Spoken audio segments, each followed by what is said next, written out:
The first blade whistled past Keira Zhao's ear, so close she felt the cold kiss of steel against her skin, and in the span of a single heartbeat, the glittering ballroom transformed from a showcase of vampire elegance into a killing floor. She'd been standing near the marble fountain, champagne flute trembling in her hand, trying to convince herself she belonged here among the immortals. The invitation had arrived at her university office 3 weeks ago, embossed in silver ink on paper that seemed to glow faintly in the dark. An honor, her department chair had said. A breakthrough. The vampires rarely invited human scholars into their world, and her dissertation on pre-Renaissance blood rituals had apparently caught someone's attention. She'd accepted because refusing felt impossible, because opportunity like this didn't knock twice, and because some reckless part of her had always wondered what lay behind the veil of secrecy that separated humanity from its predators. Now she knew. Now she was going to die knowing. The assassins had appeared from nowhere, materializing like shadows given form, their movements too fast for human eyes to properly track. They wore black that seemed to drink the light, faces obscured behind masks carved to resemble skulls. Blades flashed in every direction, silver that sang through the air with murderous intent. The vampires reacted instantly, their ancient reflexes ignited, but the assassins had numbers and surprise. Bodies collided, crystal shattered, someone screamed. Keira's paralysis broke and she stumbled backward, champagne glass falling from numb fingers. She needed to move, needed to run, but the ballroom had become a maze of violence.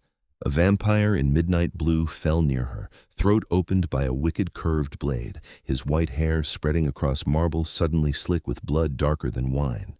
His eyes met hers for one terrible second before the light left them entirely.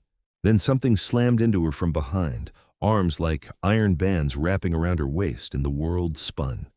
She opened her mouth to scream, but the sound died as she found herself pressed against a wall, shielded by a body that radiated cold power like winter incarnate.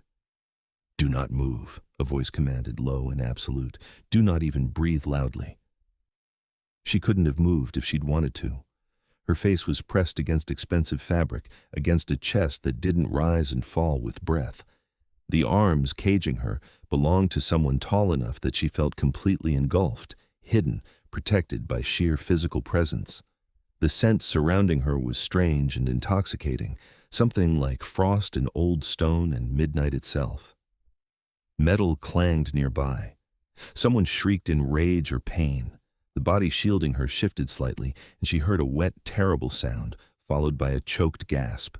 Then silence, at least in their immediate vicinity. The arms around her loosened fractionally. "Look at me." She lifted her head slowly. The first thing she saw was white hair, long and perfectly straight, falling past broad shoulders. Then, a face that might have been carved from moonlight and winter itself. Pale skin, sharp aristocratic features, eyes like frozen silver that seemed to see straight through flesh to whatever lay beneath. Beautiful in a way that hurt to witness, dangerous in a way that made her prey instincts scream. She knew him. Everyone knew him, at least by reputation.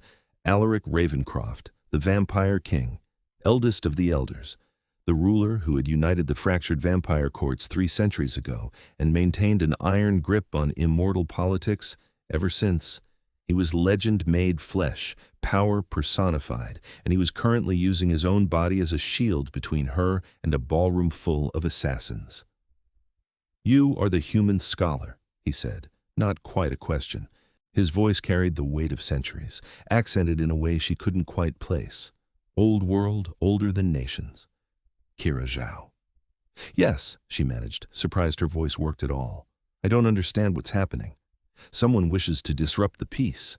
His silver eyes flicked past her, scanning the chaos beyond. "Someone who knows that murdering a human guest under my protection would mean war between our peoples."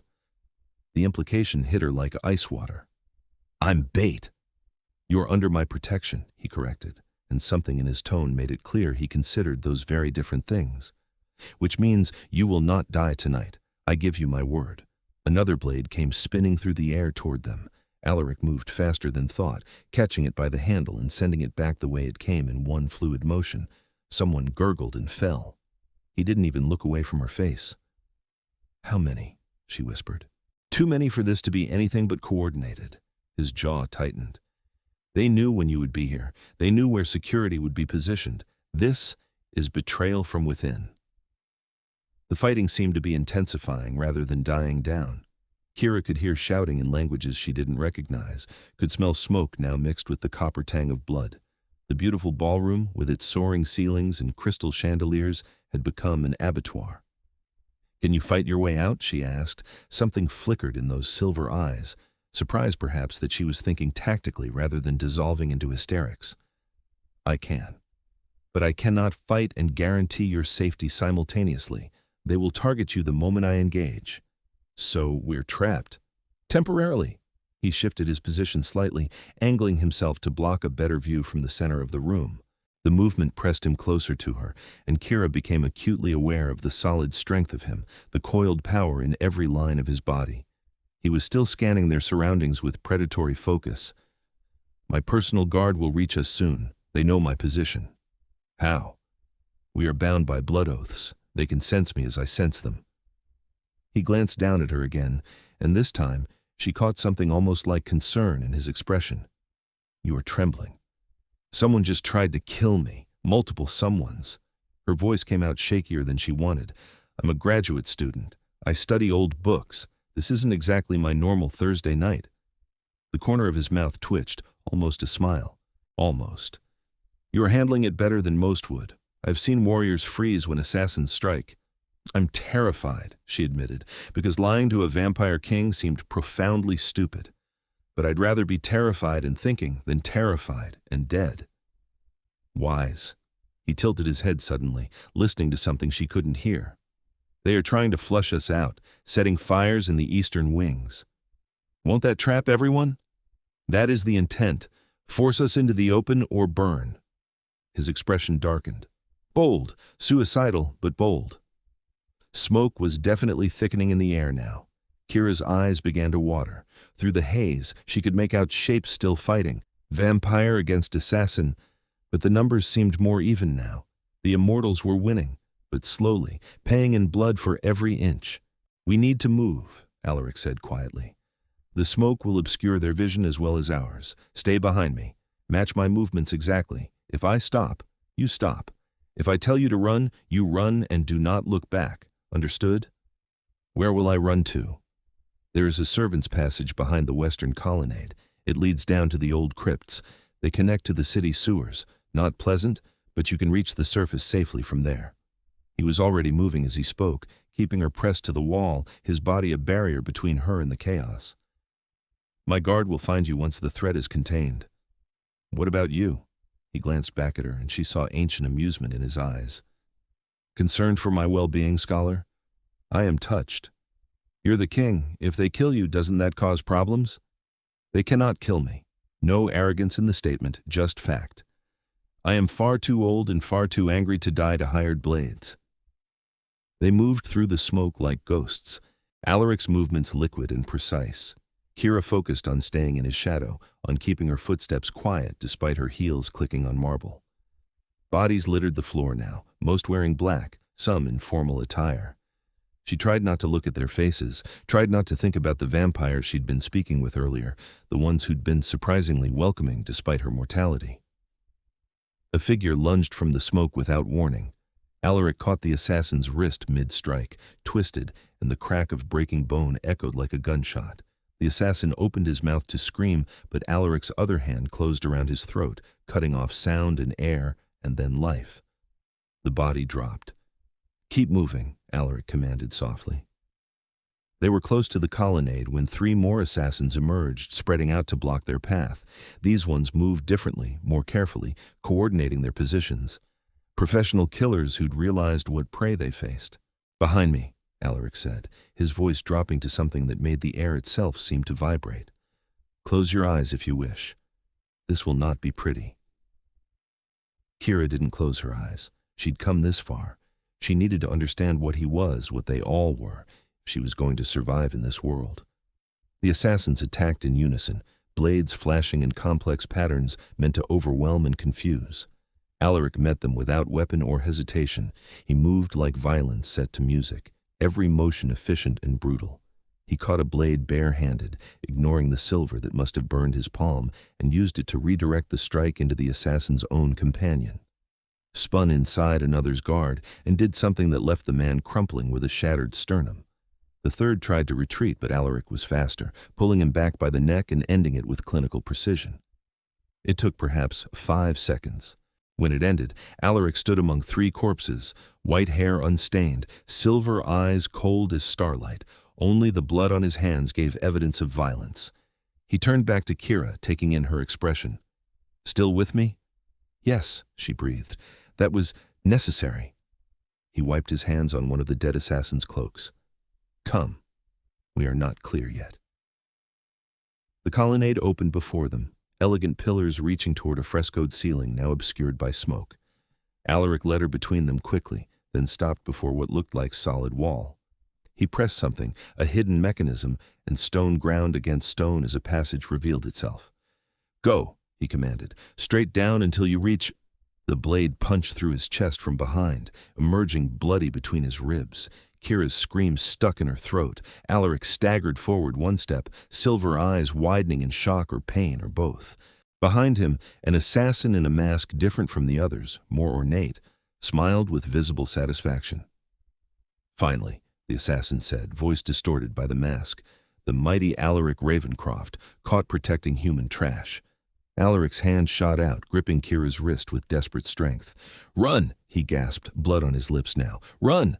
But she couldn't move, couldn't think beyond the image of that blade through his chest, the wound that should be fatal even for a vampire, because she could see his heart, could see the damaged muscle struggling to pump blood that was spilling onto marble.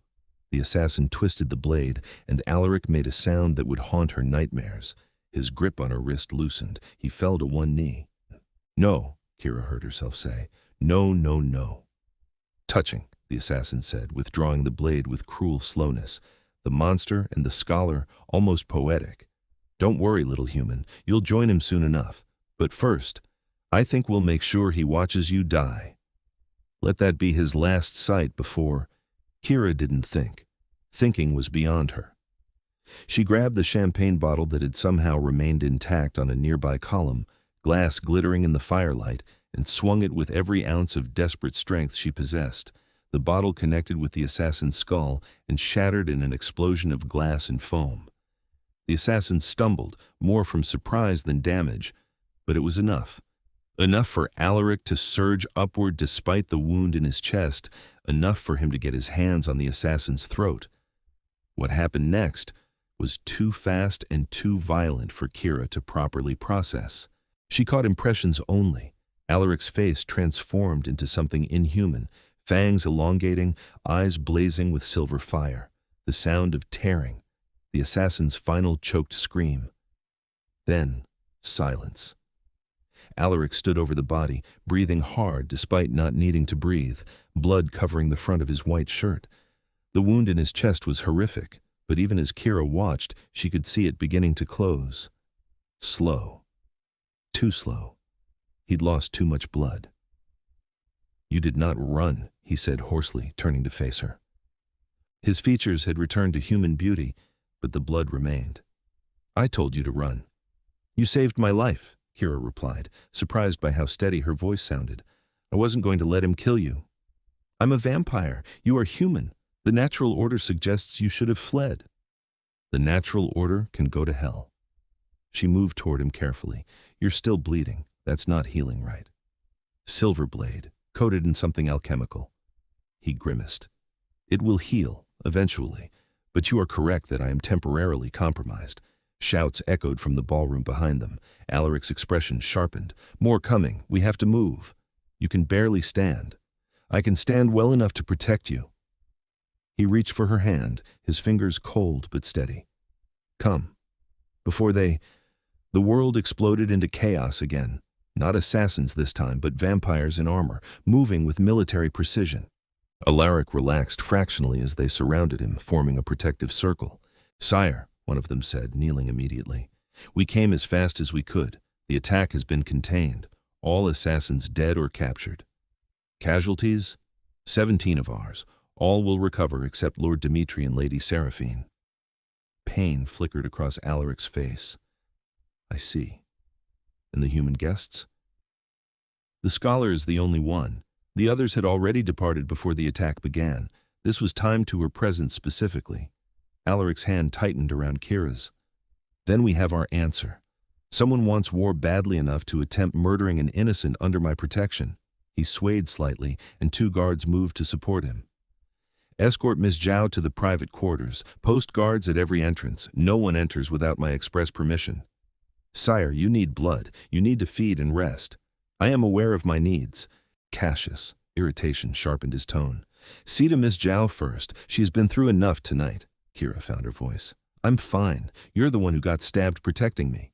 Those silver eyes fixed on her again, intense enough to steal breath.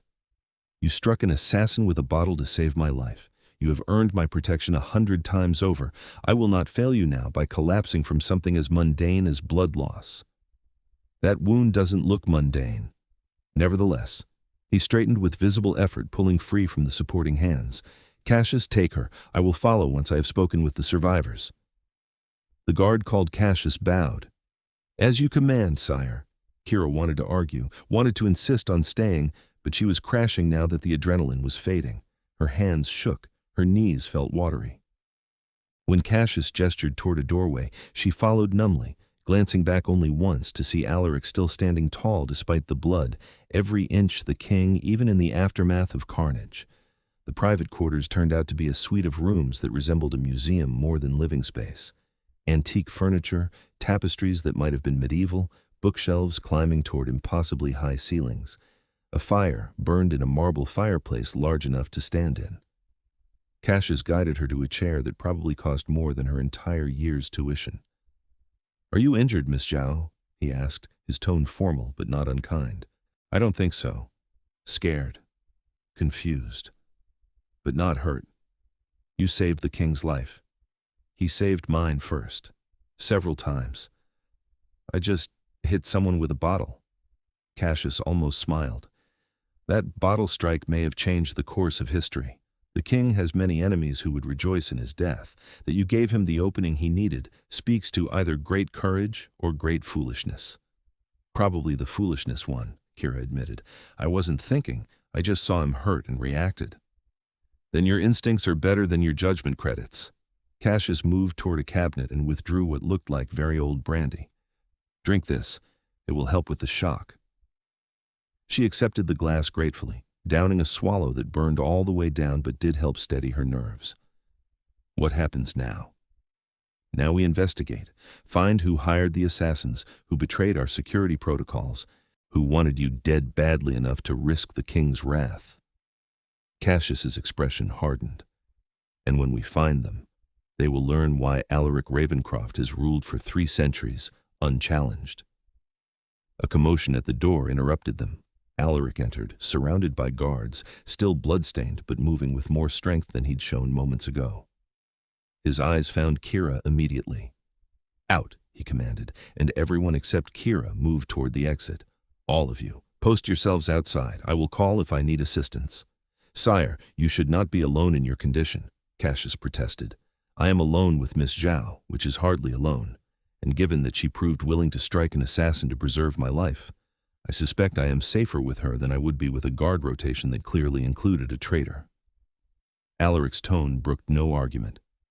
Out. Now. They left, however, reluctantly. The door closed with a heavy thud, and suddenly the vast room felt very small, very intimate.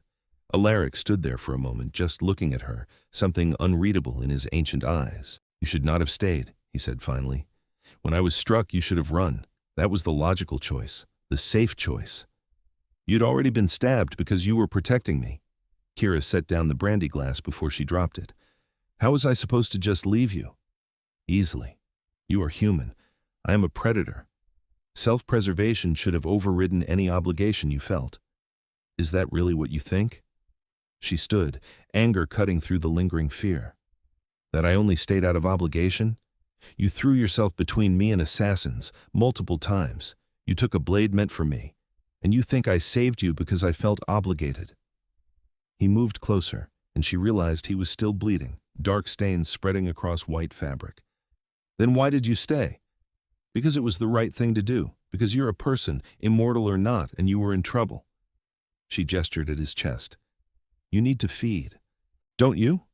That's what the guard said. You need blood to heal properly. I do. His voice had gone very quiet. But I will not feed from you. You have been through enough. Will you die without it? No. But I will be weakened. Vulnerable. Until I can arrange for, then feed from me. The words hung in the air between them. Alaric stared at her like she'd sprouted a second head. Absolutely not. Why not? I'm right here. You need blood. I have blood. Seems straightforward. You do not understand what you are offering. So explain it to me. He turned away, one hand pressed to his wounded chest. Feeding is intimate. It creates a bond, a connection between vampire and donor. It is not something done casually, and certainly not something a king does with a human he has only just met. But it would heal you? Yes, but then do it. Keira surprised herself with her certainty. You saved my life. Let me return the favor. It is not equivalent. Your blood will not save my life, merely accelerate my healing. Sounds pretty important given that someone apparently wants you dead and just mounted a major assassination attempt. She moved around to face him again. You said it yourself. There's a traitor somewhere in your organization. Until you find them, you're vulnerable. Let me help. Alaric met her eyes, and she saw the war happening behind that silver gaze. Want and restraint, need and nobility. If I do this, he said slowly, you must understand that it will change things between us. You will be able to sense me, to some degree, and I will be able to sense you. Our lives will become entangled. More entangled than they already are after tonight? He almost laughed. Fair point, but still, Keira Zhao, I want you to be certain. Once this is done, it cannot easily be undone. She should have been terrified, should have been screaming for escape. Instead, she felt a strange calm settling over her. This man, this vampire king, had thrown himself into danger repeatedly to keep her safe, had taken a blade through the chest protecting her. Now he stood here bleeding, noble enough to refuse her help because he was worried about creating an unwanted bond. I'm certain, she said. For a long moment he just looked at her. Then he nodded once, sharp and decisive. Very well. Sit. This will be easier if you are comfortable. She returned to the chair. Alaric knelt beside it, bringing them to eye level, and she realized this was deliberate, positioning himself lower, less threatening, giving her the power to refuse at any moment. The consideration made her heart clench. Your wrist or your throat, he said quietly. The wrist is less intimate, but also less efficient. Given my injury, the throat would be preferable, but I will abide by your choice. Keira swallowed hard but tilted her head, exposing her throat. Do what you need to do. His cool fingers touched her jaw, angling her head gently. It will hurt for a moment. Then it will feel strange. Not pleasant, but not painful. Tell me if you need me to stop. Okay. He leaned in, and she felt his breath against her skin, despite knowing he didn't truly breathe. Then the sharp pain of fangs piercing flesh, sudden and bright, making her gasp.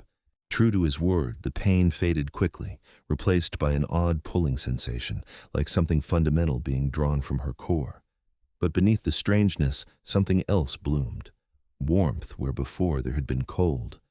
A connection, gossamer thin but definitely present, stretching between them. She could sense his relief as blood flowed, could feel the wound in his chest beginning to truly heal, accelerated by whatever power her blood carried. And underneath it all, something deeper. His age, his strength, the weight of centuries pressing against her consciousness, vast and humbling. Alaric pulled back sooner than she expected, his tongue flicking over the puncture wounds to seal them. When he met her eyes, his own were brighter, clearer, the silver gleaming like moonlight. The bloodstains on his shirt remained, but she could see the flesh beneath had knitted together, whole once more. Thank you, he said, voice rough. That was a gift I do not take lightly. You're welcome. Keira felt dizzy, slightly disconnected, but not unpleasantly so. Did it work? Are you healed? Yes. You have powerful blood, Scholar. I can feel it working even now. He stood smoothly, offering her his hand. You should rest. The bond will make you tired until your body adjusts. She let him pull her up, then swayed as the room tilted. Alaric caught her immediately, one arm around her waist, steadying her against his chest. Easy. I took too much. Forgive me. I did not expect your blood to be so potent. What does that mean? It means you are unusual. Most humans who donate to vampires require multiple sessions to produce the effect you achieved in minutes. He was guiding her toward an adjoining room where an enormous bed draped in dark fabric dominated the space. It means your bloodline may carry traces of magic, though whether you know of it is another question. My grandmother used to joke that we descended from Chinese witches, but I always thought she was being metaphorical. Perhaps not. He helped her onto the bed, pulling covers over her with surprising gentleness. Rest now. I will have food brought when you wake, and guards will remain outside the door at all times. Where will you be? Hunting answers.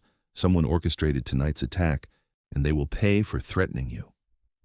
The fierce protectiveness in his voice made something flutter in her chest. I'm just a random scholar. Why do you care so much? Alaric paused, his hand still resting on the covers near her shoulder. You are a guest under my protection. That alone would be sufficient reason. But you also saved my life, and I do not take such debts lightly. And... He hesitated, seemingly uncertain for the first time since she'd met him. And you are interesting, Keira Zhao. You did not run when you should have. You struck an assassin with a bottle. You offered your blood to heal me despite knowing what I am.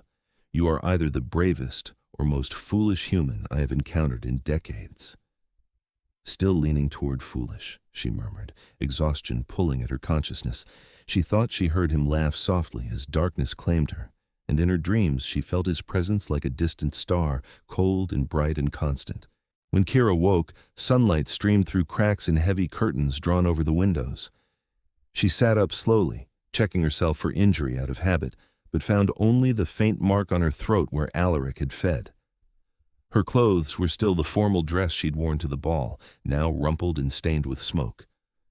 A knock at the door preceded a young woman entering, her features delicate and her movements subservient. Human, Keira realized, a servant in the vampire court. Miss Zhao, the woman said with a small curtsy. I'm Anna. I've been sent to assist you. There are clothes laid out in the dressing room, and breakfast is ready whenever you wish. His Majesty requests your presence when you are ready, but said you should take whatever time you need. Thank you, Anna. Keira swung her legs off the bed, pleased to find the dizziness had passed. How long did I sleep? About 6 hours. It is mid-morning now. The king remained awake through the night conducting interrogations. Guilt pricked at her. While she'd slept, he'd been working. Did he find anything? Anna's expression clouded. That is not my place to discuss, miss, but I will say the mood in the court is very tense. Executions have been scheduled. The casual mention of executions reminded Keira exactly where she was. This wasn't a human government with trials and due process. This was a vampire court, and justice here was swift and final. She washed and dressed in the provided clothes, surprised to find they fit perfectly. Someone had taken her measurements at some point, which was both thoughtful and slightly unnerving. The outfit was elegant but practical, dark trousers and a deep blue blouse that wouldn't look out of place in either the mortal or immortal world. Anna led her through corridors that seemed to shift between architectural styles as they walked. Medieval stonework gave way to Renaissance elegance, then Victorian grandeur, before settling into something more modern. The vampire court existed in layers, Keira realized, centuries of history stacked and preserved. They emerged into a room that resembled a war council. Maps covered a massive table, marked with symbols she didn't recognize. Alaric stood at the head, dressed in fresh clothes, his white hair pulled back to reveal the sharp planes of his face. Around him stood several vampires in various states of agitation. He looked up as she entered, and his expression softened fractionally. Keira, good. You're awake. Come, there's much to discuss. She approached the table cautiously, aware of the eyes tracking her movements. The other vampires radiated predatory interest, and she had to resist the urge to hide behind Alaric like a child seeking protection. My lords and ladies, Alaric said formally, this is Miss Keira Zhao, the scholar who was targeted last night. Miss Zhao, may I present the members of my inner council? He gestured to each in turn.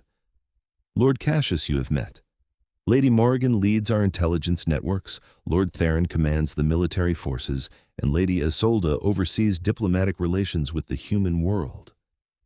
They nodded acknowledgement, and Keira tried to commit names to faces. All of them possessed the same ethereal beauty as Alaric, the same white hair and pale skin that marked ancient vampires. But where Alaric radiated authority, these ones projected different flavors of danger. Ms. Zhao, Lady Morrigan said, her voice like honey over steel. We have been discussing your situation. The attack last night was orchestrated by the Covenant of Dawn. The what? A human organization dedicated to eradicating vampires, Alaric explained. Radical extremists who believe coexistence is impossible. They have been quiet for nearly a decade, but it seems they have been biding their time. They targeted me because I accepted your invitation. They targeted you because murdering a human scholar under vampire protection would fracture the peace accords, Lady Isolde corrected. It would appear that we killed you. Human governments would be forced to respond. The resulting chaos would serve their agenda beautifully. Keira's mind raced. But I'm alive. Their plan failed. Which presents its own problems, Lord Theron rumbled. They expected you to die. They expected the king to die, or at least be severely weakened. Instead, you both survived. And our interrogations of the captured assassins have revealed the entire conspiracy. The Covenant's leadership will know their plan failed by now. So what do they do next? Keira asked. They try again, Alaric said grimly. But this time, they will be more careful, more ruthless. They cannot allow you to return to the human world as living proof that vampires can be trusted to protect mortal guests. The implications settled over her like ice water. They're going to come after me again. Yes, which is why you cannot leave the court until the threat is neutralized. I have a life, a job, research deadlines, all of which are meaningless if you are dead. Alaric's tone brooked no argument. The Covenant has sleeper agents embedded throughout human society. The moment you resurface, they will know. And they will strike. So I'm a prisoner. You are under protection, he corrected. There is a difference. Is there? She couldn't keep the edge from her voice. Because from where I'm standing, both situations end with me locked in your castle. Something dangerous flickered in his eyes. Would you prefer I throw you to the Covenant? Allow them to complete what they started? I'd prefer to have some agency in my own life. Then demonstrate the intelligence you showed last night and accept that staying here is the wisest choice. They glared at each other across the table. The other vampires watched with interest, like spectators at a particularly engaging play. Lady Morrigan cleared her throat delicately.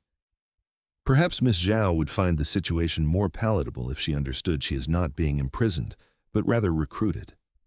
Keira tore her gaze from Alaric's. Recruited for what? To help us destroy the Covenant once and for all. Morrigan's smile was sharp as broken glass. You are a scholar who specializes in blood rituals and vampire history. You have access to human academic networks and databases that we cannot easily infiltrate. And now, thanks to your bond with the king, you carry protection that few mortals can claim. You want me to be a spy? We want you to be an asset, Alaric said, his tone cooling to something more professional. The Covenant has evaded us for decades because they understand human society in ways we cannot. They hide in plain sight, using mortal infrastructure to support their operations. But you could help us find them. You could access information we cannot. It was insane. It was dangerous. It was so far outside anything Keira had imagined for her life that she should have refused immediately. Instead, she heard herself say, "What exactly would I have to do?" Over the next hour, they laid out a plan that was audacious in its scope. Keira would officially remain at the Vampire Court as a consultant, her presence explained as part of an ongoing cultural exchange program. Behind the scenes, she would dig into human databases, tracking financial records and communication patterns that might reveal Covenant cells. Alaric's people would provide resources and protection, but ultimately, she would be the one navigating the human world that the vampires couldn't easily access. It was dangerous. The Covenant would absolutely target her if they discovered what she was doing. But it was also undeniably fascinating. She'd spent her entire academic career studying vampires from a safe distance, working with second-hand accounts and ancient texts. Now she was being offered a chance to work directly with them, to see their world from the inside. "I have conditions," she said when they'd finished explaining. Alaric raised an eyebrow. "You're negotiating with me? You want my help. That gives me some leverage." She tried to project confidence she didn't entirely feel. "First, I want regular communication with my family. They need to know I'm safe." "Agreed, within reason. Communications will be monitored to ensure you do not inadvertently expose information. Second, I want access to your libraries and archives for my research. If I'm stuck here anyway, I might as well make progress on my dissertation." "Also agreed. The archives are extensive. You will not lack for material." "And third," she took a breath, "I want honest answers. About vampire society, about the bond we share now, about what I'm really getting into. No lies, no evasions. If I'm risking my life for this, I deserve to know the truth." Silence followed her words. The council members exchanged glances. Finally, Alaric nodded slowly. "Very well. I will answer your questions honestly, provided they do not compromise court security. You have my word." "The word of a vampire king," Lady Isolde murmured. "Many would kill for such a promise." "Many tried to kill me last night," Keira replied dryly. "I'd rather have honesty than corpses." Alaric's laugh was unexpected and genuine. "I begin to see why your blood is so potent, scholar. You have a spine of steel hidden beneath that academic exterior." He gestured to the council. "Leave us. I will bring Miss Zhao to the library once we have finished our discussion." They departed with varying degrees of reluctance, until only Keira and Alaric remained in the strategy room. He moved around the table toward her, and she fought the urge to retreat. The bond between them hummed faintly, and she could sense his mood. Respect mixed with curiosity, mixed with something harder to define. "Ask your questions," he said. "The bond. What exactly does it mean? What can you sense from me?" "Emotions, primarily. Strong ones register more clearly. I can tell if you are in distress, if you are afraid or hurt. With focus, I can sometimes sense your general location, though that ability strengthens with time and repeated feeding. And what can I sense from you? Less than I can sense from you, at least initially. But you will become more attuned as the bond matures. Eventually, you will be able to sense my presence, my mood. Strong emotions will bleed through in both directions." "That seems incredibly invasive." "It is, which is why feeding bonds are not undertaken lightly." He leaned against the table, arms crossed. "In the old days, vampires kept human servants bound to them through blood. It ensured loyalty, provided easy access to sustenance, but it also created dependence that we found distasteful over time. Now, most vampires feed from willing donors with whom they maintain respectful but distant relationships. But you fed from me. I was dying, and you offered. And perhaps," he hesitated, "perhaps I was curious. You intrigue me, Keira Zhao. You have since I first read your dissertation proposal." That shocked her. "You read my proposal?" "I read everything submitted to the cultural exchange program. Most are tedious, written by humans seeking exotic thrills or vampires wanting to improve public relations. But yours was different. You approached vampire culture with genuine academic rigor. No romanticizing, no demonizing, just scholarly curiosity. That's why you invited me. That, and because I wanted to meet the woman brave enough to argue that pre-Renaissance blood rituals served diplomatic rather than purely mystical purposes. You challenged centuries of accepted vampire history in a 100-page paper. That takes either confidence or audacity. My dissertation committee said I was being provocative. You were being correct. The blood rituals were diplomatic. I know because I participated in many of them." He smiled at her expression. "The benefits of being ancient, scholar. I am living primary source material." The casual reminder of his age should have been alienating. Instead, Keira found it fascinating. "How old are you exactly?" "I was born in the year 1247 by current calendar reckoning, turned in 1272. I have been vampire for 754 years. The number staggered her. "You've lived through everything. The Renaissance, the Enlightenment, both world wars." "I have lived through more than you can imagine. I have seen empires rise and fall, watched technologies transform the world beyond recognition, witnessed humanity evolve from feudal societies to global civilization. His voice carried the weight of those centuries. It is both blessing and curse. I remember everything, every loss, every friend turned to dust, every mistake that cannot be unmade. Do you regret becoming a vampire? Sometimes, when the loneliness becomes too heavy to bear. When I watch humans live full lives in the span of time, it takes me to finish a political negotiation. He met her eyes. But then I remember why I accepted the turning.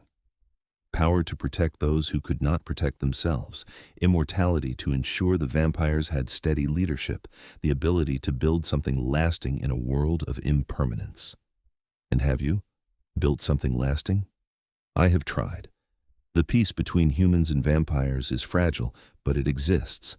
The vampire courts are unified for the first time in our history. We have laws, structure, accountability. Is it perfect? No, but it is better than the chaos that came before. Keira found herself drawn in by his passion, by the glimpse of purpose beneath the cold exterior. Why do you care so much? You're powerful enough that you could simply take what you want. Why bother with peace and laws? Because I remember what it was like when we did not have them. His expression darkened.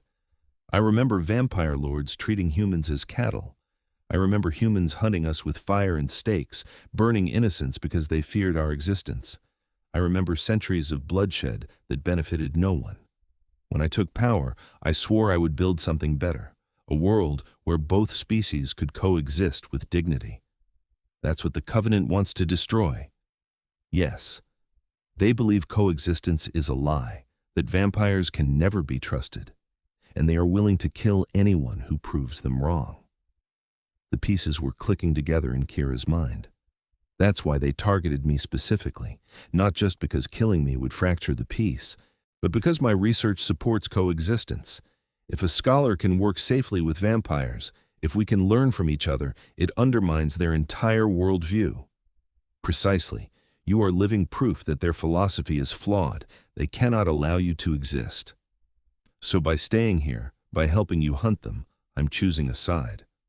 You chose a side the moment you accepted my invitation. Alaric's voice was gentle but firm. I am sorry for that. You did not ask for this war, but war has found you regardless. Keira thought about her life before last night. Her small apartment, her research deadlines, her comfortable academic existence. All of it felt impossibly distant now, like a dream she'd woken from.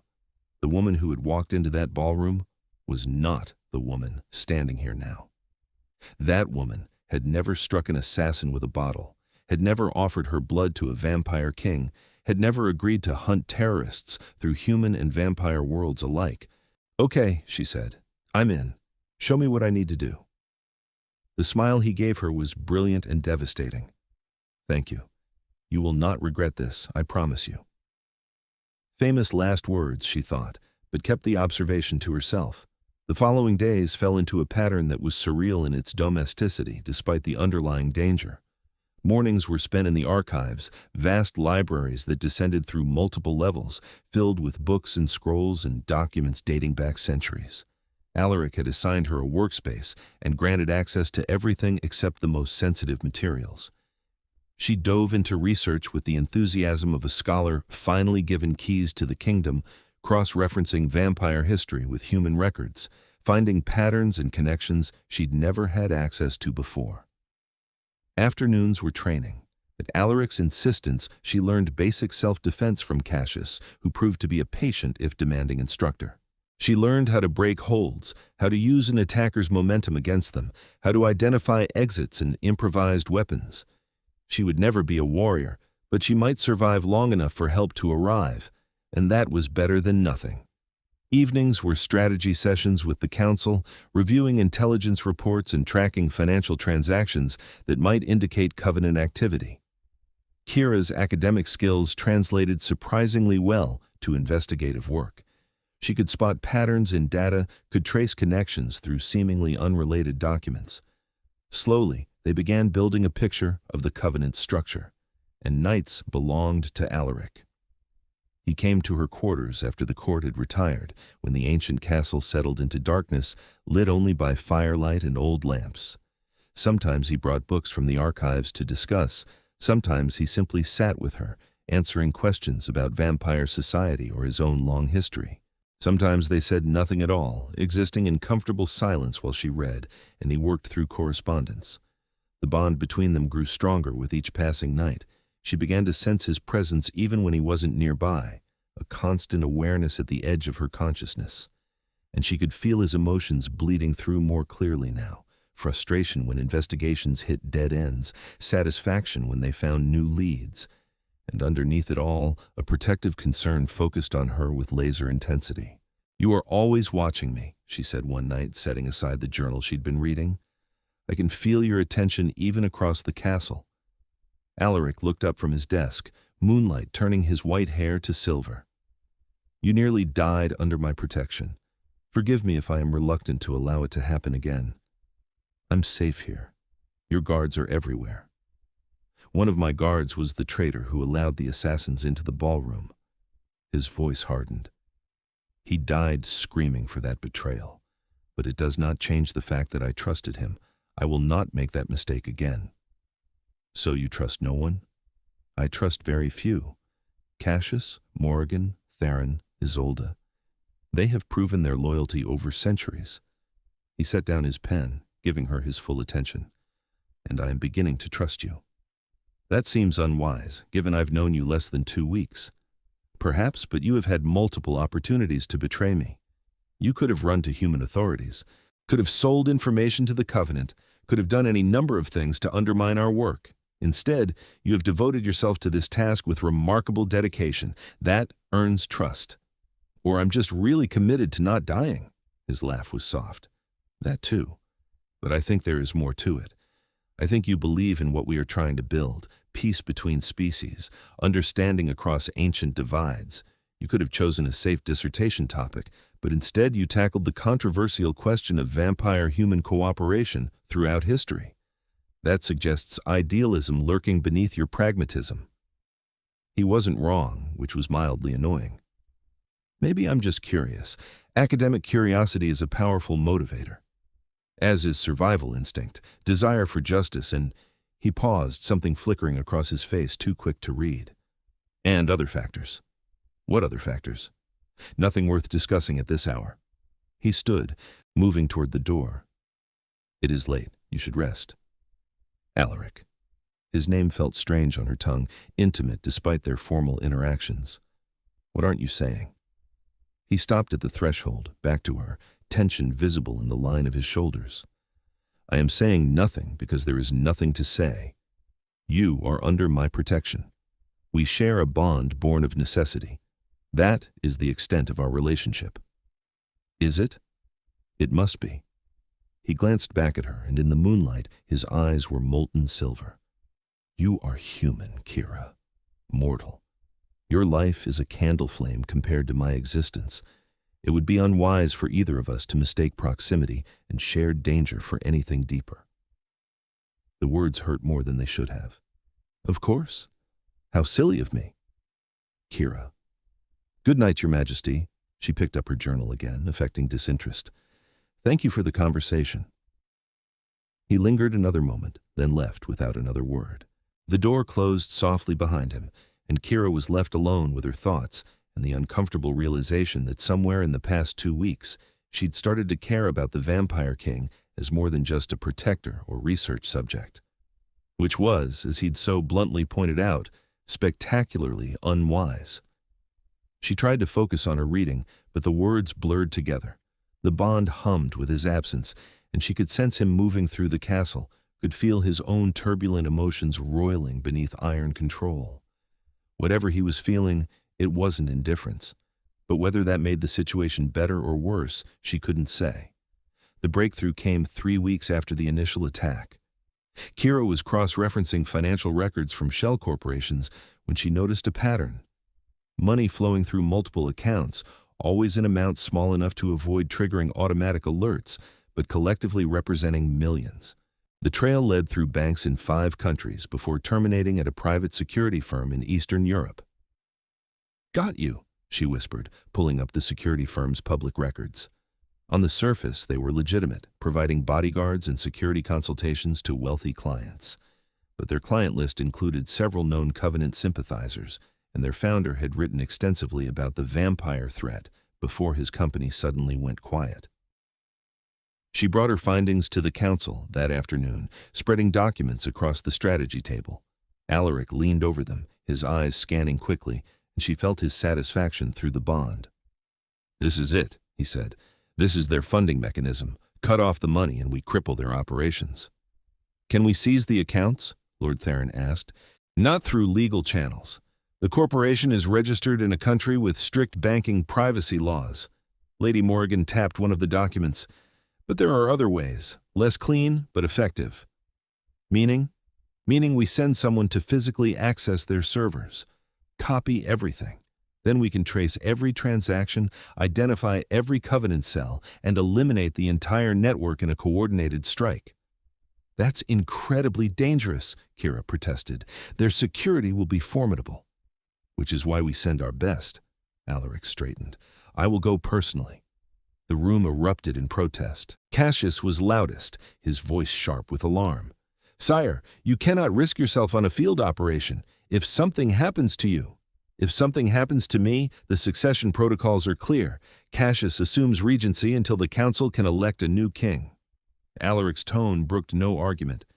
"But nothing will happen because I am too old and too skilled to fall to human security measures?" "Then take a team. Don't go alone. A team makes detection more likely. One vampire can slip in and out without triggering alarms." His eyes moved to Keira. "But I will not go entirely alone. Miss Zhao will accompany me." "Absolutely not," Keira and Cassius said simultaneously. Alaric raised an eyebrow. "Interesting accord. But my decision stands." Keira found this lead. She understands the financial systems better than any of us, and she is human, which means she can move through mortal spaces without triggering the wards that detect vampire presence. "She is also untrained and vulnerable," Cassius snapped. "You would risk both yourself and her on the slim chance that her humanity provides an advantage?" "I would risk us both, because the advantage is not slim. It is essential. The Covenant's headquarters will have blood wards keyed to detect vampires. I can overcome them, but not without alerting security. Keira can walk through them as if they do not exist." Alaric's expression was calm, decided. "We leave tomorrow night." The council argued for another hour, but Alaric remained immovable. Finally, they dispersed to make preparations, leaving Keira alone with the Vampire King and her own rising panic. "I am not a field agent," she said when they were alone. "I'm an academic. I hit one person with a bottle in a moment of panic. That doesn't qualify me for breaking into a terrorist headquarters." "No, but your intelligence does. Your resourcefulness does. Your courage does." He moved closer, and his hand came up to cup her cheek, cool against her skin. "I would not ask this if I had another choice, but the bond between us makes you uniquely valuable for this mission.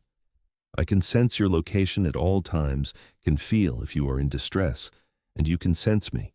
We can coordinate without communication devices that might be intercepted. Or we both die together. Very romantic." His smile was sad. "I will not allow you to die. I swore to protect you, and I keep my oaths. Even at the cost of your own life, if necessary." The quiet certainty in his voice made her throat tight. "Why? I'm nobody. Just a random scholar who happened to catch your attention. Why does my life matter more than yours?" "Because you represent hope." His hand dropped from her face, but his eyes remained locked on hers. "You are the future I am trying to build, a human who works alongside vampires, who bridges the divide between our peoples. If I die protecting you, preserving that future, then my death has meaning. But if you die because I failed to protect you, then everything I have worked for dies with you. That's too much pressure. I know. But pressure creates either collapse or diamonds, and I believe you are diamond, Keira Zhao."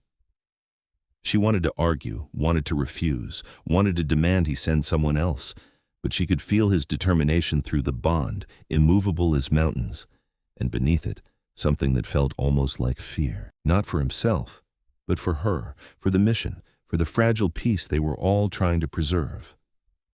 "Okay," she heard herself say, "but you have to promise me something." "What?" "Promise that you will not sacrifice yourself needlessly. If it comes down to a choice between saving me and surviving yourself, you consider the bigger picture. The vampires need you. The peace you built needs you. Don't throw that away just to save one human." "I cannot promise that." "Then I'm not going." They stared at each other, wills clashing in the space between them. Finally, Alaric inclined his head fractionally. "Very well. I promise to weigh the costs before making any sacrifice. That is the best I can offer." It wasn't enough, but it was something. "Then we have a deal." The next night, they departed under cover of darkness. Alaric had arranged a private plane, and they flew east through clouds that turned red with sunset before fading to star-pricked black. Keira tried to sleep but couldn't, her mind churning with scenarios and fears. Alaric sat across from her, reading what looked like a very old book with text in a language she didn't recognize. He'd dressed in modern tactical gear, black on black, looking every inch the lethal predator beneath the elegant king facade. Weapons were strapped to his body in ways that should have been alarming, but somehow just seemed practical. "What are you reading?" she asked finally, breaking the silence. He looked up. "Poetry. 13th century Persian. It helps me focus before dangerous work." "Poetry? You seem surprised. I guess I didn't picture vampire kings reading poetry." "We are not mindless monsters, Keira. We have lived centuries, which means we have had time to appreciate art in all its forms." He set the book aside. "I have read poetry in 40 languages, seen the masters paint, listened to music from every era of human history. Beauty is precious when you are immortal. It reminds us why life matters." She thought about that. About living so long that beauty became anchoring, the thing that kept existence meaningful. "What's your favorite poem?" "That is like asking which of my heartbeats is most important." He smiled. "But I'm fond of Rumi." Let yourself be silently drawn by the strange pull of what you really love. It will not lead you astray. Simple wisdom, but true. Is that what you did? Followed what you loved? I followed duty. But perhaps duty and love are not so different when you choose them both freely. His eyes held hers. What do you love, Keira Zhao? What draws you? Knowledge, understanding, the moment when patterns click together and suddenly something that was mysterious becomes clear. She gestured at the documents in her lap. It's why I became a scholar. I wanted to understand the world, to add my small piece to humanity's collective knowledge. And now you are adding understanding about my kind. When this is over, when you write your dissertation, you will have insights no human scholar has ever possessed. If I survive to write it, you will survive. I stake my existence on it. They landed in a small private airfield 2 hours later, then drove through narrow roads to the outskirts of a city that glittered in the distance. The security firm's headquarters sat on the edge of Industrial District, a modern building that looked unremarkable from outside. Alaric parked several blocks away, and they approached on foot, keeping to shadows. Keira's heart hammered as they drew closer, every nerve screaming that this was insane, that they should call for backup, that two people could not possibly infiltrate a terrorist organization's base. But Alaric moved with absolute confidence, and through the bond she could feel his calm certainty. He'd done this before, perhaps hundreds of times across his long existence. This was just another mission, another night's work. "The blood wards will be here," he whispered, stopping at the edge of the property. "I can see them, feel them. They will scream if I cross." "But I can cross safely?" "Yes. Go to the service entrance on the east side. The lock is electronic. Use this." He handed her a small device. "Press it against the reader. It will override the security and open the door. Once inside, find the server room. Should be on the second floor based on the building schematics. Connect this drive to their main server." Another device, smaller, a USB drive that probably held sophisticated hacking software. "It will copy everything automatically. Should take about 10 minutes. And if someone finds me? Run. Use the bond to guide yourself back to me. I will be waiting to extract you." His hand cupped her face again, and she leaned into the cold touch despite herself. Be careful. Be smart. If anything feels wrong, abort and get out. What will you do? Wait. Watch. And if anything threatens you, I will tear this building apart to reach you. The fierce protectiveness in his voice made her shiver. No tearing buildings apart, too dramatic. He smiled, fangs glinting. I make no promises. Keira took a deep breath, checked that the devices were secure in her pocket, and started toward the building. The wards Alaric described were invisible to her eyes, but she felt something as she crossed the property line. A prickling sensation, like static electricity raising the hair on her arms. Then she was through, and the feeling faded. The service entrance loomed ahead. She pressed the override device to the reader as instructed, held her breath, and nearly gasped when the lock clicked open. So far, so good. Inside, the building was quiet, lit by emergency lighting that cast everything in green-tinged shadow. She moved through corridors carefully, checking signs, following the layout Alaric had made her memorize. Stairs, second floor, east wing. The server room door was locked with a keypad. She stared at it for a moment, panic rising, before remembering the override device should work here too. She pressed it to the panel and was rewarded with a green light and the sound of locks disengaging. The servers hummed in neat rows, lights blinking in rhythmic patterns. She found the main terminal, connected the USB drive, and watched as the screen came alive with scrolling code. Copy in progress, 3% complete. Now came the hard part, waiting. Keira positioned herself where she could watch the door, every muscle tense, counting seconds. Through the bond, she could feel Alaric's steady presence, a cold star of awareness outside the building. He was calm, confident, ready. The percentage climbed slowly, 15%, 30%, 45%. Footsteps echoed in the corridor outside. Keira froze, hardly daring to breathe. The footsteps grew louder, then paused directly outside the server room door. A voice spoke, muffled by the barrier, words she couldn't make out. Another voice responded. Then, silence. The door handle turned. Keira looked around frantically for hiding places, but the server room offered nothing, just rows of machines and open floor. She was trapped. The drive showed 67% complete, not enough time. The door swung open, and a guard entered, flashlight sweeping across the room. His beam caught her immediately, and his expression went from bored to alarmed in an instant. He reached for his radio. Keira didn't think. She grabbed the nearest object, a heavy technical manual from a nearby shelf, and threw it. The book caught the guard square in the face, making him stumble back. She rushed forward while he was off balance, remembering Cassius's training, and drove her knee into his solar plexus. He went down gasping, and she grabbed his radio before he could use it, hurling it across the room where it shattered against metal shelving. The guard rolled, reaching for a weapon at his belt. Keira kicked it away, then ran back to the terminal, 89% complete. The guard was getting up, murder in his eyes. Through the bond, she felt Alaric's alarm, felt him moving, felt his presence racing toward her location. But he was too far. Whatever happened next, she was on her own. The guard lunged. Keira sidestepped, grabbed his arm like Cassius had taught her, and used his momentum to send him stumbling into the server rack. Metal clanged. The guard cursed and turned, and Keira saw with sinking horror that he was much larger than her, much stronger, and now very angry.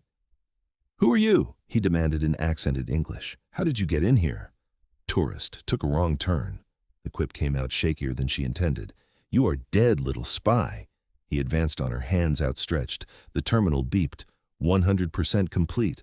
Keira grabbed the USB drive, yanked it free, and ran. She made it 3 steps before the guard caught her arm, spinning her around.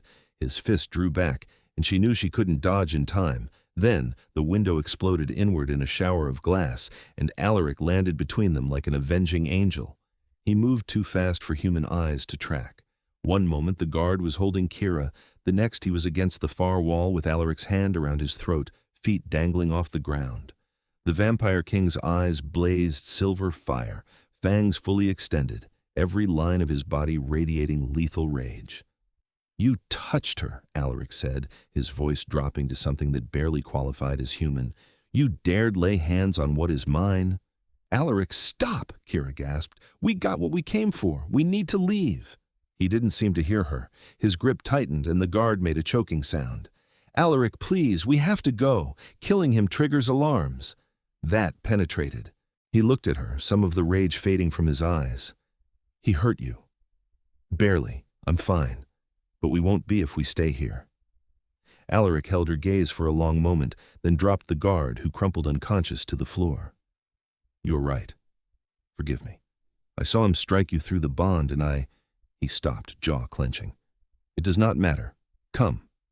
He scooped her up like she weighed nothing, one arm under her knees, the other around her back, and leaped back through the shattered window. They fell 2 stories, and Keira bit back a scream, but Alaric landed like a cat, barely pausing before sprinting into the darkness. Alarms began wailing behind them. Lights flooded the building. Shouts echoed into the night. But Alaric ran faster than anything human, and within minutes the noise faded to distant echoes. He didn't stop until they'd reached the car, didn't set her down until she was safely in the passenger seat. Then he paused, hands on either side of her face, silver eyes searching hers with frantic intensity. "Are you hurt? Did he injure you? I felt your fear through the bond and I—" His hands were shaking. Alaric Ravencroft, ancient vampire king, was shaking. "I nearly lost control. If you had not stopped me, I would have torn him apart." "I'm okay," she said softly, covering his hands with her own. "He didn't really hurt me. I got the data. The mission was successful." "The mission does not matter if you were harmed. I thought we agreed not to make needless sacrifices. There is nothing needless about protecting you." His forehead dropped to rest against hers, an intimacy that stole her breath. "When I felt your terror, when I knew you were in danger, I would have raised that entire building to reach you. Consequences be damned. You have become—" He stopped, pulling back abruptly. "We should go, before they organize pursuit." He was retreating behind walls again. She could feel it through the bond. But something had cracked in those walls tonight, something that made her heart race for reasons that had nothing to do with danger. They drove to the airfield in silence, boarded the plane, and were in the air before local authorities could coordinate a response. Only once they were safely cruising at altitude did Alaric finally relax, the tension bleeding from his shoulders. "You did well," he said quietly. "The way you handled that guard, the way you kept calm under pressure, you have proven me right to bring you. I got lucky. Luck favors the prepared. Cassius trained you well." He paused. "Though I admit seeing you in danger nearly ended any semblance of my control. I'm not accustomed to feeling so protective of anyone." "Why do you feel protective, I mean?" Keira needed to know, needed to understand what was happening between them. Is it just the bond? Or is there something more? Alaric was quiet for a long moment, silver eyes distant. When he spoke, his voice carried the weight of centuries. "I have lived 754 years. In that time I have known thousands of people, human and vampire, alike. Most blur together after a while, faces and names fading into the general mass of history. But occasionally, very occasionally, I meet someone who burns bright enough to cut through the centuries, someone who reminds me why existence matters." "And you think I'm one of those people?" "I know you are." He turned to face her fully. "From the moment I read your proposal, I was intrigued. When I met you at the ball, you looked at me without fear, but with respect. You saw a person, not a monster or a king. Just someone interesting to talk to. Do you know how rare that is? I imagine most people are pretty intimidated by you." "They are. It is exhausting. But you, Keira Zhao, you argued with me. You negotiated terms. You offered me your blood not out of fear, but out of genuine desire to help." His smile was soft. "And then you struck an assassin with a bottle to save my life. And I believe that was the moment I realized you were dangerous." "Dangerous how?" "Dangerous to my peace of mind. Dangerous to the walls I have built around myself over centuries. Dangerous because every moment I spend with you makes me want to spend more." He reached out, his fingers brushing her cheek with infinite gentleness. "I'm falling for you, scholar. Against my better judgment, against all wisdom, I'm falling, and I do not know how to stop." Keira's breath caught. The bond between them sang with the truth of his words, with emotion so powerful it made her dizzy. "You're immortal. I'm human. This can't end well. I know. Which is why I've tried to maintain distance, why I've tried to convince myself that what I feel is merely the bond, merely protectiveness born of duty. His thumb traced her lower lip. But I am tired of lying to myself. You have become precious to me in ways I cannot fully explain. And while I know pursuing this is selfish, while I know I will have to watch you age and die while I remain unchanged, I find I do not care. I want whatever time we can have. That's not fair to either of us. Perhaps not, but life rarely is. We take what joy we can find and hold it close while it lasts. His eyes searched hers. Tell me you feel nothing, and I will step back. I will maintain professional distance and never speak of this again. But if you feel even a fraction of what I feel, then let us not waste the time we have. Keira's mind raced through objections and complications, the impossibility of a relationship with an immortal, the danger she was already in, which would only increase if she became emotionally entangled with the Vampire King, the inevitable heartbreak waiting at the end, whether hers or his. But beneath all the logical arguments, her heart beat with one simple truth. She was already falling too. I feel it, she whispered. I've been trying not to, but I feel it. His smile was brilliant. Then we are both fools together. He kissed her then, soft and careful, like she was something infinitely precious. His lips were cool, but the emotion behind the kiss burned hot enough to ignite stars. Keira leaned into him, her hands tangling in his white hair, and kissed him back with all the pent-up longing she'd been suppressing for weeks. When they finally broke apart, both breathing hard despite Alaric not technically needing to breathe, his eyes glowed with silver fire. You are magnificent, he murmured, and I am the luckiest vampire in existence. You're also very dramatic. 7 centuries provides ample time to perfect dramatic gestures. He pulled her close, tucking her against his chest. Sleep, love. We have several hours before we land, and you need rest. I'm not sure I can sleep after that. Then simply rest in my arms. Let me hold you while I can. She did, lulled by the steady coldness of him, by the bond humming between them with contentment. And despite everything, despite the danger and complications and impossible future, Keira felt safe, cherished, home. The intelligence they'd stolen proved invaluable. Over the next 2 weeks, the Vampire Council worked with trusted human allies to dismantle the Covenant's network. Cells were raided across 3 continents. Leadership was captured or killed. The financial infrastructure was seized and frozen. It was systematic, thorough, and ruthlessly efficient. But the operation wasn't without cost. Several vampires died in the raids, human allies were injured, and the political fallout was significant as governments questioned how a terrorist organization had operated undetected for so long. Through it all, Alaric led with unwavering authority, coordinating efforts, making impossible decisions, balancing the demands of vampire and human politics. Keira watched him work with admiration, seeing the leader he'd become over centuries of practice. He was magnificent and terrible and beautiful in his competence. And in the quiet moments between crises, he was hers. They stole time together when they could. Midnight conversations in the library, walks through the castle gardens under stars, kisses that grew less careful and more desperate as their connection deepened. The bond between them matured into something neither could deny. Keira could sense his presence anywhere in the castle, could feel his emotions like they were her own, and he was equally attuned to her, appearing whenever she felt distressed or afraid, responding to her needs before she voiced them.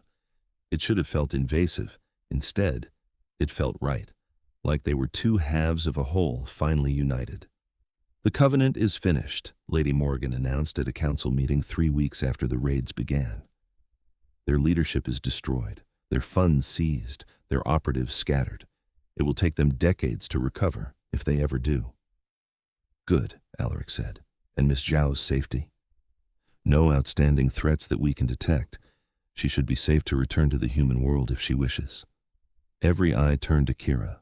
She looked at Alaric, at the Vampire King who had thrown himself into danger to protect her, who had changed her understanding of everything. What if I don't want to return? She asked quietly. What if I want to stay? The council exchanged glances. Lord Theron spoke carefully. The court is no place for a human long term. You would be isolated from your own kind, aging while we remain unchanged. It would be a lonely existence. Or it would be a unique opportunity to continue research that no other scholar has access to. She kept her eyes on Alaric. I could finish my dissertation here, maybe start a formal exchange program, bringing other scholars to learn from the archives, build the bridges between our peoples that we've been fighting to protect. You would give up your life in the human world? Lady Isolde asked. Your career, your family, your future? I wouldn't give it up. I'd expand it. I can still publish, still maintain relationships with human colleagues. But I'd be doing it while actually living among vampires, learning from them, helping others understand them. She finally looked at the council. Unless I'm not welcome? You are welcome, Alaric said before anyone else could speak. You are more than welcome. If you wish to stay, to build a life here while bridging both worlds, you would have my full support and protection. His voice softened. But I want you to be certain. This is not a decision to make lightly. I'm certain. And she was. Whatever came next, whoever objected, Keira knew with absolute clarity that her place was here, with him, building the future they'd both dreamed of. The smile he gave her was pure joy. Then welcome home, Keira Zhao. The months that followed were transformative. Keira established herself as the Vampire Court's first human scholar in residence. She finished her dissertation, which became required reading for anyone studying vampire-human relations. She set up a formal exchange program that brought carefully vetted researchers to the archives, expanding understanding on both sides of the supernatural divide. But more than professional success, she found happiness. Alaric courted her with the patience and creativity of someone who'd had centuries to perfect romance. He took her to vampire gatherings in hidden courts throughout the world. He taught her to dance styles from a dozen different eras. He read poetry to her in languages she didn't understand, then translated when she demanded it. And she gave him something he'd been lacking for longer than he could remember, genuine companionship. Someone who saw past the king to the person beneath. Someone who challenged him, laughed with him, loved him without reservation or fear. The bond between them deepened until it became impossible to tell where one ended and the other began. They were partners in every sense, working together to maintain the fragile peace, to build understanding, to create a world where humans and vampires could coexist with dignity and respect. I have lived 754 years, Alaric said one night as they stood on a balcony overlooking the castle grounds. I have seen empires rise and fall. I have loved and lost, fought and bled, ruled and served, and in all that time I have never been as content as I am in this moment with you. Keira leaned into his embrace, feeling his arms wrap around her, solid and sure. I'm mortal, she reminded him, not for the first time. Eventually you'll lose me. Perhaps. Or perhaps I will ask if you wish to become something more. His voice was careful, offering but not pressuring. The choice would always be yours. But know that if you wish to walk beside me not for decades but for centuries, I would gift you that eternity gladly. The offer hung between them, momentous and terrifying and tempting. To become vampire, to trade her mortality for immortality, her humanity for something more and less simultaneously. It wasn't a decision to make lightly. Ask me again in a year, she said finally. Let me live this life fully first, experience everything it means to be human alongside you. Then I'll give you my answer. That is more than fair. He pressed a kiss to her temple. Whatever you choose, know that I will love you, mortal or immortal, human or vampire. You are mine as I am yours, and that will not change. She tilted her head back to kiss him properly, pouring everything she felt into the contact. When they broke apart, both were smiling. The year that followed was full and rich. Keira published extensively, her work reshaping academic understanding of vampire culture. She facilitated dialogues between human and vampire leaders, helping to strengthen the peace accords. She became a trusted voice in both worlds, respected for her knowledge and her unique position. And through it all, Alaric was beside her, supporting her work, celebrating her victories, comforting her through setbacks. He was partner and protector, friend and lover, everything she'd never known she needed. When the year ended, Keira knew her answer. They stood in the same ballroom where they'd first met, where assassins had attacked and Alaric had thrown himself between her and danger. It had been rebuilt, restored to its former glory, and tonight it hosted a celebration. 1 year since the Covenant's fall. 1 year since Keira had entered the vampire world and changed it forever. The guests had departed, leaving them alone beneath crystal chandeliers that scattered light like frozen stars. Alaric stood waiting, patient as stone, while Keira gathered her courage. "You asked me a question a year ago," she said, "about whether I wanted to walk beside you for centuries instead of decades. I remember. I want to hear you ask it again, properly this time." His smile was soft and devastating. He dropped to one knee before her, taking her hand in both of his. "Keira Zhao, you have transformed my existence in ways I cannot fully express. You have given me hope, companionship, love that I believed I would never find again. You are my partner in all things, and I wish for that partnership to last as long as we both shall exist." He pulled out a ring, simple silver band set with a stone that glowed with inner light. "Will you accept the gift of immortality? Will you stand beside me, not just as lover, but as equal, as queen of the vampire court, as my wife in all the ways that matter? Will you spend eternity helping me build the world we both dream of?" Tears pricked her eyes. "You're asking me to marry you and become a vampire simultaneously? Overachiever. I am merely efficient with my proposals. 700 years teaches one not to waste time." His thumb stroked across her knuckles. "But if the answer is no, I will love you no less. Your mortality does not diminish what we share." "The answer is yes." She pulled him to his feet, cupping his face between her hands. "Yes to immortality, yes to standing beside you, yes to spending forever building something beautiful from the ashes of old hatreds. Yes to all of it, Alaric Ravencroft. I am yours, and you are mine, for as long as existence allows." His kiss was searing, desperate with relief and joy and love too vast to contain. When he pulled back, his eyes blazed silver fire. "Then let us begin your transformation tonight. The process takes 3 days, and I will be with you every moment. I will not leave your side as you die and are reborn." 3 days? 3 days of fever and pain as your body changes. 3 days where I will feed you my blood and watch over you and pray to gods I do not believe in that you survive the transition. His expression was grave. "I will not lie to you, love. It is agony. Some do not survive. But I will do everything in my power to ensure you emerge on the other side. I trust you." Simple words, but weighted with absolute truth. "When do we start?" "Now, if you are ready. Or we can wait. Give you time to say goodbyes, to prepare." "Now," she interrupted. "I'm ready." He swept her into his arms, carrying her from the ballroom to his private chambers.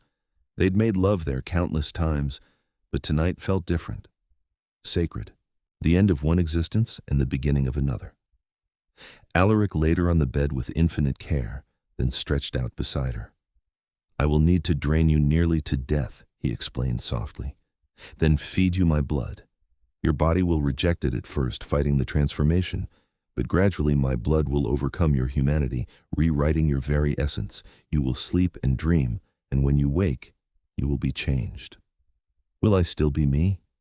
Your memories, your personality, your soul, all of that remains. You will simply be a vampire version of yourself, stronger, faster, immortal, but fundamentally still Keira Zhao, still the woman I fell in love with." He brushed hair back from her face. "Are you certain?" "I've never been more certain of anything." He kissed her one last time as a human, tender and bittersweet. Then his fangs extended, and he struck. The draining was euphoric and terrifying simultaneously. Keira felt her life bleeding away, felt weakness spreading through her limbs, felt her heartbeat slowing. Just when she thought she might slip away entirely, Alaric pulled back. He bit his own wrist and dark blood welled from the wound. "Drink," he commanded, pressing his wrist to her lips. She drank. The blood was cold and tasted of metal and midnight, and her body revolted immediately. But Alaric held her steady, whispering encouragement, and gradually she managed to swallow enough. Then the fever hit. Fire consumed her from within, every cell screaming as it died and was reborn. Keira thrashed, crying out, and Alaric held her through it all. He pressed cool cloths to her burning skin. He fed her his blood when she could tolerate it. He whispered promises that she would survive, that he would not lose her, that they would have their eternity together. The 3 days blurred into an endless cycle of fever and pain and strange dreams where she ran through forests of silver trees beneath crimson moons. She dreamed of hunting, of blood and moonlight, of power coiling in her veins like lightning. And through it all, she felt Alaric's presence, constant, unwavering, anchoring her to existence when she wanted to let go. On the 4th day, Keira woke. She opened her eyes and the world had changed. Everything was sharper, clearer, more vivid. She could hear heartbeats in distant rooms, could smell blood moving through veins, could sense life and death and everything between with newfound clarity. And she was hungry. Alaric appeared beside the bed immediately, his expression cautious hope. "Keira, can you hear me?" "I can hear everything." Her voice sounded different, richer somehow. "The castle, the people in it, the night outside. It's overwhelming. It will settle as you learn control." He offered his hand and she took it, marveling at the cool touch that now matched her own. "How do you feel?" "Strong, alive in a way I've never been, and hungry." She looked at him. "Very hungry," he smiled. "I have donors prepared. Come, let me teach you how to feed properly." The next weeks were education in vampirism. Keira learned to control her new strength, to move with inhuman speed and grace. She learned to feed without killing, to extend her fangs and retract them at will. She learned to navigate the night that was now her domain, discovering that sunlight was uncomfortable but not immediately fatal with proper preparation. And she learned what it meant to be immortal, to know that she would not age, would not sicken, would not die except by violence or choice. It was heady and humbling and occasionally terrifying. But through it all, Alaric was there. Patient teacher, devoted partner, eternal companion. He guided her through every challenge, celebrated every victory, comforted her through moments of doubt. And when she had mastered the basics, when she could move through both vampire and human worlds with confidence, they were married. The ceremony blended human and vampire traditions. They spoke vows in a dozen languages, some dead for centuries. They exchanged blood and rings and promises that would echo through eternity. And when Alaric kissed her as his wife, his queen, his eternal partner, Keira felt the bond between them settle into something unbreakable. "I love you," she whispered against his lips. And I love you," he replied. "For as long as stars burn and time flows, you are mine and I am yours, and nothing in any world can sever what we have built." They walked from the ceremony into a future that stretched infinite and bright. Together they would rule, would build, would bridge the gap between species. Together they would face whatever challenges arose, and together they would prove that love could transcend mortality, that understanding could overcome ancient hatred, that hope could survive even in a world of darkness.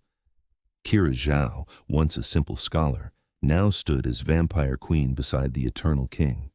And as she looked at Alaric, at the man who had protected her with his own body, who had given her eternity, who had shown her love that spanned centuries, she knew she had found exactly where she belonged, the ballroom that had once filled with assassins, now filled with joy. The night that had nearly ended in tragedy had become the beginning of forever.